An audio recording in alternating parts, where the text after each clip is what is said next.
Japan will have a surprisingly massive influence on the West, especially as we get into the second half of the 19th century. Now, it's going to follow this term known as Japonism, and this is a French term that describes the craze for Japanese art and design in the West. It comes in a variety of different forms. Now, trade to the West from Japan had really been opened up in the middle of the 19th century, and so we're going to see that influence. In fact, it plays a large role when we get to Art Nouveau. And we're going to see this influence, for example, in furniture. Here we see what are clearly European construction techniques being used with a Japanese inlay form, in this case using intarsia, as well as that use of what appears to be mother of pearl. Now, Degas and other Impressionist artists will really be at the root of this. They are looking at Japanese ukiyo-e prints, and they are going to capture that idea. Where are they getting them? Well, many of those prints are being used as packing materials, sending, for example, porcelains and other wares into Paris. Those materials are thrown out, the artists will get them. Now, very quickly, they will start to import the prints themselves, and those start to influence the artists. So we see paintings like this, where Degas does the woman brushing her hair based on the ukiyo-e print that you see on the right. Mary Cassatt will go so far as to create pieces in the Japanese form as we see here. Same composition, but she's translating it for a European audience. And Van Gogh will do the same thing, virtually copying a Japanese print in the form of a painting. This is not one of his better known pieces, but this is definitely Van Gogh.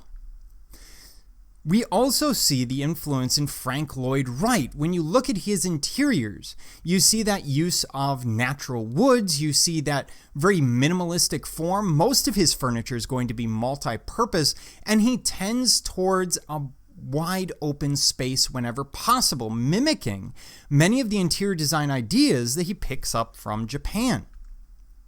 Now, Art Nouveau will be heavily influenced by these prints as well.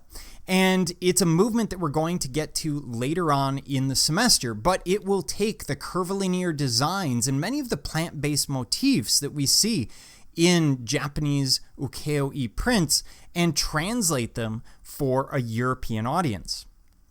We'll also see it used in home decor. For example, rooms like this, where we see Japanese prints being used as decorative elements throughout the room. Why? Because it gives a sense of worldliness. Look at me. I'm not isolated in my apartment. I know what's going on in the world. And we do the same thing today. There's always some popular new thing. After all, it was the basis of places like Pier 1 Imports.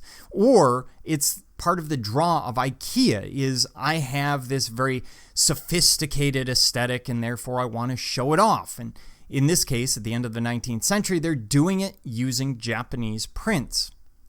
We will even see famous artists such as Monet get involved in this, creating this piece based on this Japonism movement that we're seeing at the time. So it affects interior design in a number of ways. They're looking at the furniture, they're looking at the paintings, or it will affect the paintings. It's going to affect wall hangings and design choices overall, picking up a sense of all that is Japanese. Now, this isn't the first time this has happened. When we go back and we deal with the Baroque, the Rococo, and the Neoclassical, we'll see the same thing happening with China. Whoever the most popular new import is always going to be a status symbol. And like I said, it's something that we see today as well.